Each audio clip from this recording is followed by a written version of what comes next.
Drama serial खुशनसीबी की next आने वाले एपिसोड में आप देखेंगे कि निहाल कहेगा कि आखिरकार ये क्या तमाशा लगा कर रखा हुआ है आप लोगों ने। उधर आप देखेंगे कि निहाल जब जाएगा और जाकर कहेगा अपने भाई से कि मैं शादी करना चाहता हूँ। आखिर नरमीन की बहन से तो इसमें मसला ही क्या है। इस पर कहेगी जब निहाल की भाभी के तुम्हारा तो दिमाग खराब हो गया है, तुम्हें क्या लगता है कि उनकी एक बेटी के साथ जो कुछ तुमने किया है वो तुम्हें इसके बाद रिश्ता देंगे अपनी बेटी का। हरगिज़ भी तुम ऐसा मत सोचना क्योंकि वो ऐसा कुछ भी नहीं करेंगे। उधर आप देखेंगे कि जब जाएगा निहाल और रिश्ता मांगेगा तो फौरन से मोना कहेगी निहाल के बाप से कि मुझे लगता है कि शायद आपको रिश्ता दे देना चाहिए निहाल का। इस पर कहेगा जब नरमीन का बाप कि तुम ये क्या कह रही हो मोना, जिसने मेरी एक बेटी के साथ ये सब किया मैं उस लड़के पर दोबारा कैसे एतबार कर सकता हूँ। इस पर मोना कहेगी कि मैं तो कहती हूँ कि आपको अभिमान की शादी कर देनी चाहिए आखिर निहाल के साथ, क्योंकि देखा नहीं आपने कि किस तरह से वो नौकरी करके अपने रंग दिखा रही है। मुझे लगता है कि कहीं ऐसा ना हो कि वो बहुत जल्द कोई गलत कदम उठा ले, इससे बेहतर है कि आप इसकी शादी कर दें। इस पर कहेगा जब नरमीन का बाप के लेकिन वो तो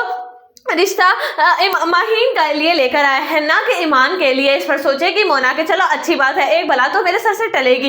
आखिरकार वो किसी ना किसी तरीके से नरमीन के बाप को मना ही लेगी और जब ये बात नरमीन को पता चलेगी तो वो एक हंगामा खड़ा कर देगी। इस पर हुमायूं कहेगा कि मुझे नहीं लगता कि तुम्हें इस तरह से रिएक्ट करना चाहिए, मुझे लगता है कि शायद जो कुछ भी हो रहा है सब बेहतरी के लिए ही हो रहा है। इस पर नरमीन कहेगी पहले तो हुमायूं तुम कहते थे कि वो लड़का ही सही नहीं था, लेकिन अब जब उसकी शादी माहीन के साथ हो रही है तो तुम्हें कोई इतराज नहीं है।